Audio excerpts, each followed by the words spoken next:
So our first chapter is global warming. I will read every page and I will explain it, right? So global warming से आप क्या समझते हैं?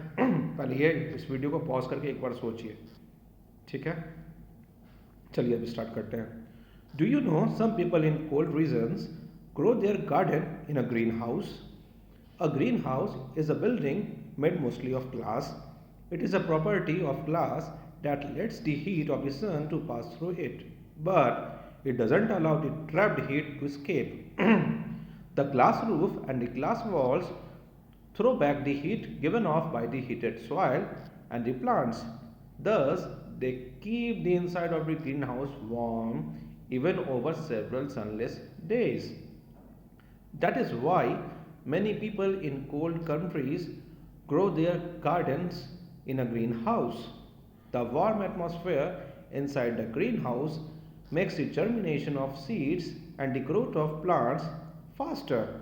Our earth, too, is like a greenhouse with one difference. A greenhouse is encased in glass, while the earth is encased in a thick blanket of carbon dioxide. The carbon dioxide surrounding the earth serves the same function for the earth as does glass for a greenhouse. It helps to keep the earth warm. Scientists call it the greenhouse effect. So, जो ठंडे इलाके होते हैं, in those areas कुछ लोग ऐसे हैं who cultivate plants, अपना भोजन बनाते हैं. पर बर्फीले इलाके में भोजन कैसे बनेगा? वहाँ तो बर्फ़ है, पेड़ पौधे डालेंगे, सबको ठंडा लग जाएगा और सब मर जाएंगे.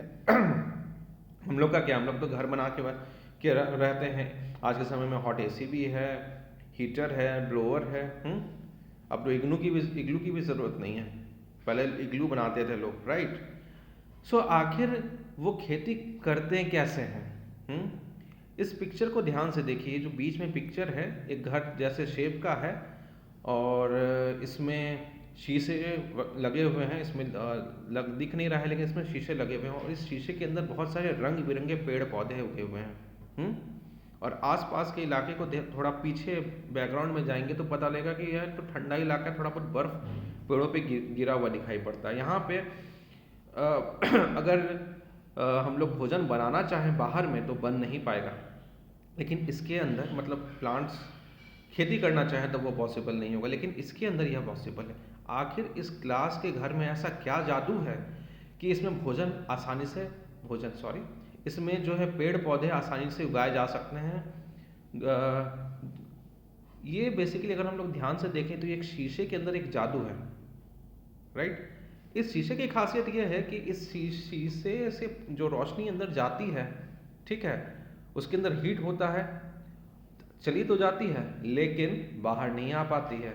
वो हीट वहीं पे ट्रैप हो जाता है. जैसे कि आपका स्कूल जब खुल जाएंगे, जब आप स्कूल में आएंगे तो स्कूल में तो आप अपनी मर्जी से आएंगे, हाँ, लेकिन जाएंगे हमारी मर्जी से, तब तक यहाँ trap, right? So it's just a joke. So ये जो हीट इस ग्लास के अंदर ट्रैप्ड हो जाता है, यह हीट जो है हेल्प करता है उन प्लांट्स को ग्रो करने के लिए. हमारी बॉडी को हीटेड रहना ज़रूरी होता है ना. वैसे ही बहुत सारे प्लांट्स हैं जिनसे हमें खाना मिलता है, उनको हीटेड रहना थोड़ा ज़रूरी है.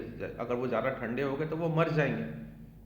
अब अपने गमले वगैरह में जा करके देखिए, घर में मम्मी से पूछिए, कुछ ऐसे पौधे होते हैं जो इन ठंडियों में, खासकर अभी जब शीत गिर रही है तो वो ख़त्म हो जाते हैं, सर्वाइव नहीं कर पाते हैं.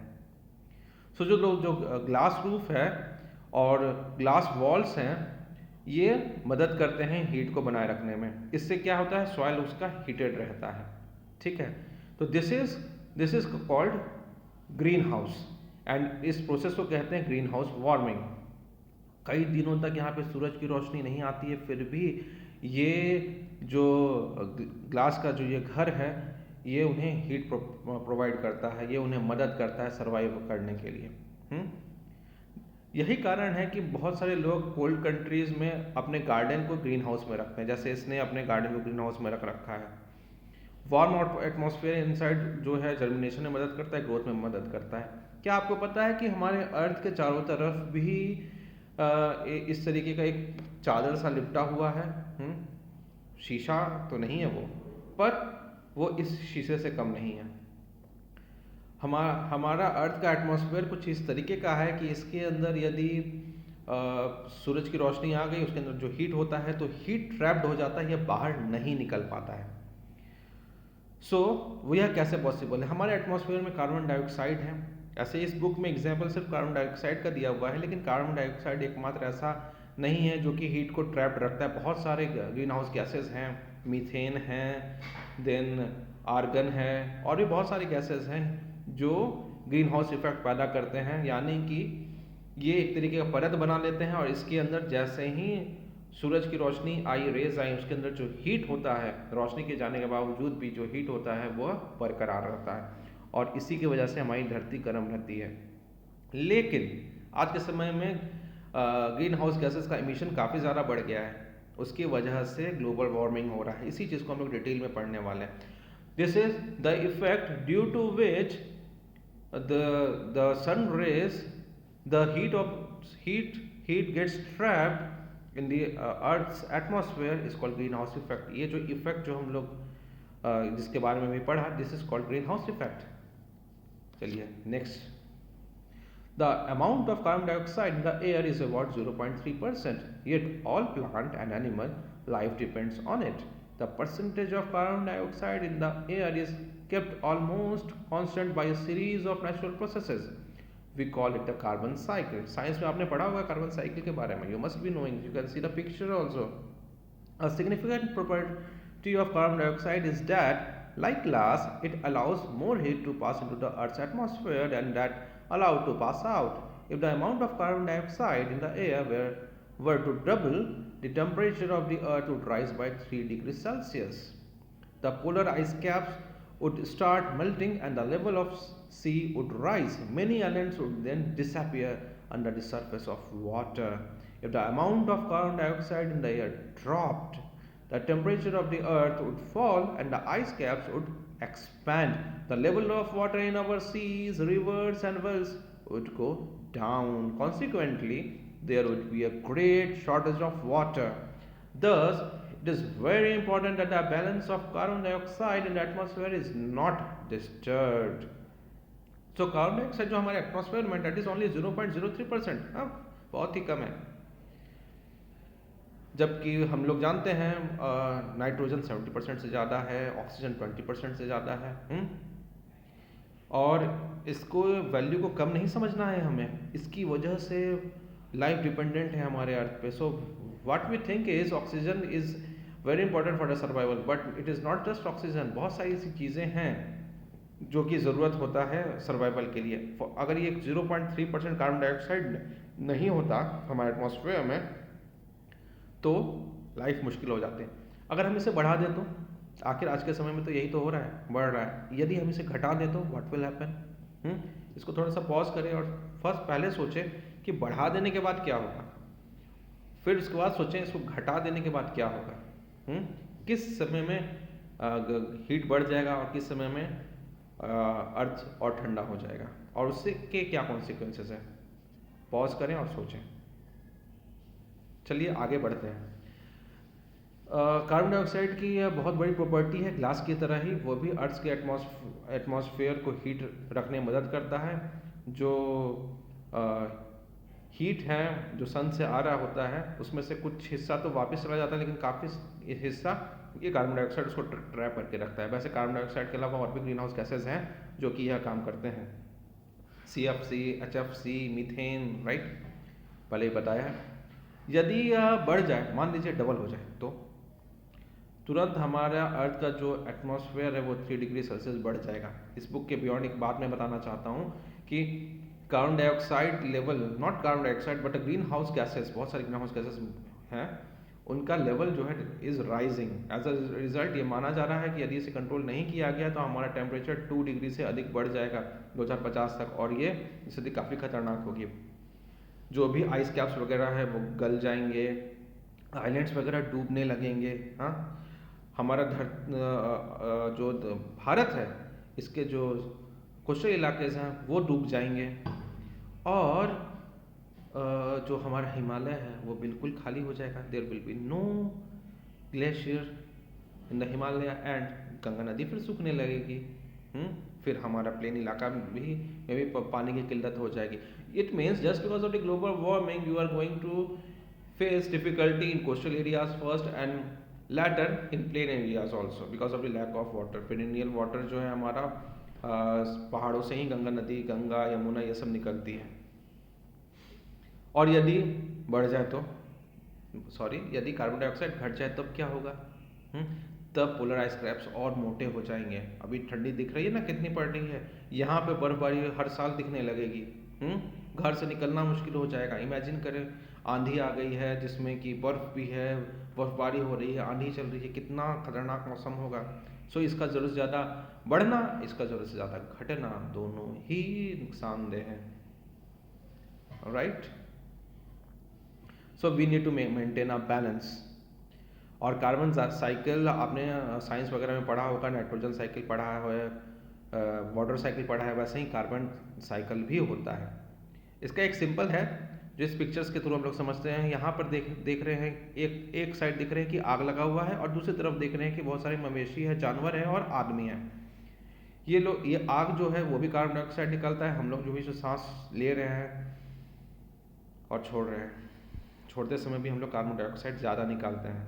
ठीक है, पता है जब हम सांस ले रहे होते हैं तो एटमॉस्फेयर में तो 0.03% कार्बन डाइऑक्साइड है वो ले रहे होते हैं। मैंने 0.03% कार्बन डाइऑक्साइड ले लिया है। अब मैं छोड़ रहा हूँ। जब मैं छोड़ रहा हूँ तो इस समय में जो कार्बन डाइऑक्साइड की मात्रा है वो 0.0% नहीं है, 4% है। लिया 0.03%, छोड़ा 4%।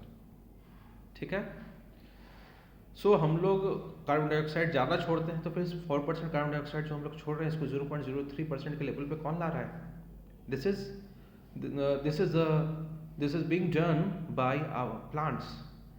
और अभी मैंने बताया ब्राज़ील, पैराग्वे में जो अमेज़न फॉरेस्ट है उसे काटा जा रहा है। Lungs of the world is dying. हाँ, अगर उसे पूरी तरह से ख़त्म कर दिया जाएगा तो क्या होगा? सबसे बड़ा फॉरेस्ट और सबसे ज़्यादा तेजी से वहीं डिफॉरेस्टेशन भी हो रहा है। Let's see what actually happens. Carbon dioxide is added on the atmosphere by two main processes, breathing and burning. You can see here a child and animals are breathing. They are taking 0.03% carbon dioxide and releasing 4%. And here you can see burning of foods, burning of things. We also burn our garbages. कचरे को जला के ख़त्म कर देते हैं। बहुत ज़्यादा कचरा हो गया है, देखने में अच्छा नहीं लग रहा है, लेकिन क्या आपको पता है उसकी वजह से ग्रीन हाउस गैसेस रिलीज होते हैं first and second it also pollutes.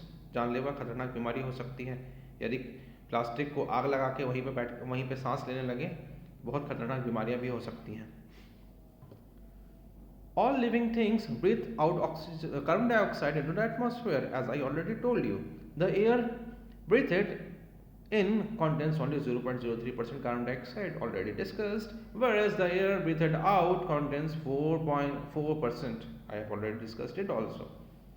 Thus, breathing leads to increasing the amount of carbon dioxide in the air. Also, large quantities of carbon dioxide are produced by the burning of food, coal and oil. Our automobiles too add a tremendous amount of carbon dioxide to the atmosphere. So, do you know the vehicles you are using in the engine, inside of the engine, the fuel that is petrol, that it can be diesel, it burns it down and it releases carbon dioxide. वो engine के अंदर आग लगी हुई होती है, ठीक है, और उस आग की वजह से क्या होता है? कार्बन डाइऑक्साइड निकलता है। That carbon dioxide is harmful. वैसे मैं एक चीज़ और बता दूं कि it not just release carbon dioxide, it releases various other residues also. Carbon monoxide भी निकालता है और भी बहुत सारे निकालता है। Those are also very much harmful. So these are the side effects of automobiles. So we should switch to less polluting vehicle source. जैसे हम लोग ई रिक्शा का इस्तेमाल कर सकते हैं, अपने घरों में ई व्हीकल्स रख सकते हैं, इलेक्ट्रिक बेस्ड व्हीकल रख सकते हैं, लेकिन याद रखें जब उसे हम लोग चार्ज करते हैं तो वो चार्ज होता है हमारे घर के वो जो बिजली आती है हमारे घर पे वो पावर हाउस से आता है। पावर हाउस में भी कोयला का ही इस्तेमाल होता है। तो इलेक्ट्रिक व्हीकल को जब हम लोग चार्ज कर रहे हैं ना तो वो भी समझिए पॉल्यूशन कर रहे हैं, right. The main way in which carbon dioxide is removed from the atmosphere is through photosynthesis. You can see in the picture the photosynthesis is being done by this tree. Photosynthesis के बारे में आपने science में पढ़ा होगा. It is a process by which green plants, with the help of sunlight, break up carbon dioxide into carbon and oxygen. ये carbon dioxide के process को रिवर्स कर देता है. कार्बन प्लस ऑक्सीजन से बनता है कार्बन डाइऑक्साइड. तो ये क्या करता है, कार्बन को अलग कर देता है, ऑक्सीजन को अलग कर देता है. ठीक है, जिसकी वजह से ऑक्सीजन वापस से एटमॉस्फेयर में आ जाती है और इस तरीके से ये बैलेंस करता है. और ये पता है किस तरीके से कर पाता है. It has a very powerful thing. इसके ऑर्गन में एक ज़बरदस्त चीज़ है जो हम लोगों के पास नहीं है.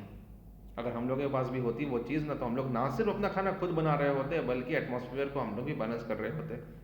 हम लोग भी कार्बन डाइऑक्साइड लेते और ऑक्सीजन छोड़ते. That is a green pigment. वो हरा हरा चीज़ क्या है जिसकी वजह से अपना खाना बनाता है. What is that thing?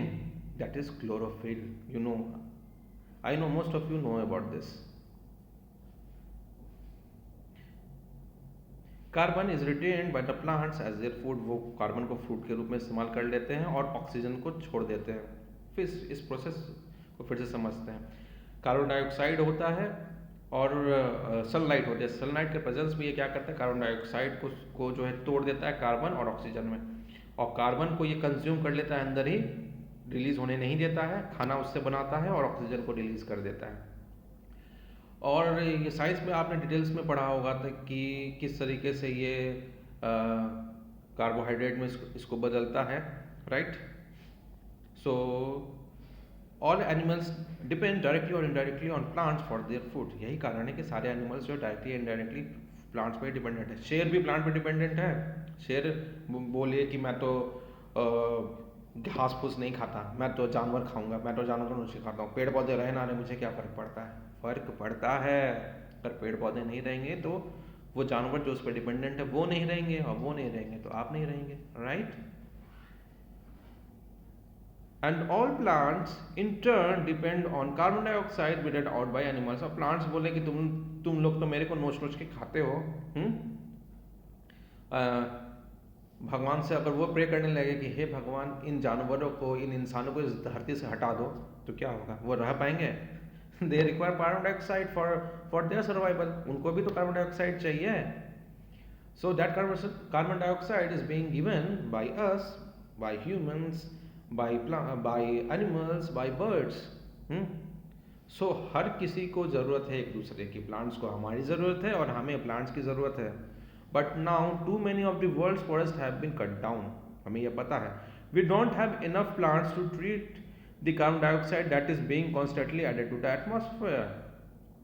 Thus more of it stays in the atmosphere which is very harmful for us. अब हम लोग पेड़ पौधे काट के ख़त्म कर रहे हैं. उनका जो ट्रीट है कार्बन डाइऑक्साइड जो उन्हें चाहिए. अब कार्बन डाइऑक्साइड क्या होगा, बढ़ता ही जा रहा है, बढ़ता ही जा रहा है. प्लांट्स उतने हैं नहीं, कार्बन डाइऑक्साइड बढ़ता जा रहा है. Similarly the uncontrolled burning of coal, wood and other fuels add to the amount of carbon dioxide in the atmosphere. और दूसरी तरफ हम लोग पॉल्यूशन धड़ल्ले से किए जा रहे हैं. कोयला जलाते हैं घर पे. अभी ठंडी का मौसम है, लकड़ी तो जल ही रहा होगा ज़्यादातर के घरों में. उसकी वजह से क्या होता है, कार्बन डाइऑक्साइड रिलीज होता है. कोयले का इस्तेमाल बहुत होता है. कोयले जो इलेक्ट्रिसिटी आ रही है ना, 70% जो इलेक्ट्रिसिटी है उसका 70% कार्बन कोयले से बनता है, और उसकी वजह से कार्बन डाइऑक्साइड रिलीज होता है. So it traps more of the sunset. Sunset को जब बहुत ट्रैप करते जा रहा है, और इसकी वजह से ग्रीन हाउस इफेक्ट बढ़ता जा रहा है ना. अगर कार्बन डाइऑक्साइड जो सामने शुरू में पढ़ा था, कार्बन डाइऑक्साइड को बढ़ाते चले जाएंगे तो वो क्या करेगा, वो जो सन से जो हीट आ रहा है वो उसको वो ट्रैप करता रहेगा. रात में भी जो है पहले से अधिक गर्मी महसूस होती रहेगी. जितना अधिक कार्बन डाइऑक्साइड रहेगा उतना अधिक हीटिंग इफेक्ट होगा. और सभी हम लोग जानते हैं ये जो ग्लेशियर्स हैं वो गल जाएंगे. पहाड़ों पे जो ग्लेशियर्स हैं, नॉर्थ पोल साउथ पर जो ग्लेशियर्स है वो गल जाएंगे. समुद्र और ऊंचा हो जाएगा और हमारा जो किनारा है वो ख़त्म. आइलैंड कंट्रीज, मॉरिशस और बहुत सारे लक्षद्वीप, अंडमान निकोबार, इंडोनेशिया, ये सब आइलैंड कंट्रीज जो हैं वो सब ख़त्म हो जाएंगे. तो इसे हमें यहाँ रोकना होगा। इस तरीके से अनकंट्रोल्ड वे में पॉल्यूशन करना, greenhouse gases specially carbon dioxide को रिलीज करना, it is not good and we have to stop. We shall have to think about it और be prepare to disappear from the earth. Either we have to change our lifestyle और we will die. So हम लोग next class में next chapter को discuss करेंगे और साथ में ये भी डिस्कस करेंगे कि आखिर इसका सॉल्यूशन क्या है, राइट? क्या सोलर पैनल्स का इस्तेमाल कर सकते हैं? क्या हम अपने घर में पॉलीथीन का इस्तेमाल कम कर सकते हैं? क्या जितनी ज़रूरत है उतनी इलेक्ट्रिसिटी से काम चला सकते हैं? अब प्राइवेट व्हीकल से घूमने की बजाय क्या हम लोग साइकिल से या पब्लिक व्हीकल में क्या हो जाता है, पॉल्यूशन शेयर हो गया ना। अभी एक व्यक्ति पॉल्यूशन करेगा एक गाड़ी से, अब 4 व्यक्ति ई रिक्शा CNG से जा रहे हैं, 4 व्यक्ति में पॉल्यूशन डिस्ट्रीब्यूट हो गया, ई रिक्शा से जाएंगे तो और पॉल्यूशन कम हो गया। यदि इलेक्ट्रिक बस से, यदि बस से जाएंगे तो अब 100 लोग मिलकर पॉल्यूशन शेयर हो गया 100 लोगों में, तो पॉल्यूशन पर हेड जो पॉल्यूशन इमिशन है वो कम हो जाता है। इलेक्ट्रिक व्हीकल का इस्तेमाल करेंगे तो बिल्कुल ही ज़ीरो हो जाएगा, सोलर पैनल्स का इस्तेमाल करेंगे तो भी ज़ीरो हो जाएगा, राइट? और भी बहुत सारे मेथड्स चीज़ें हैं, we will discuss it later. Sufficient for today, thank you.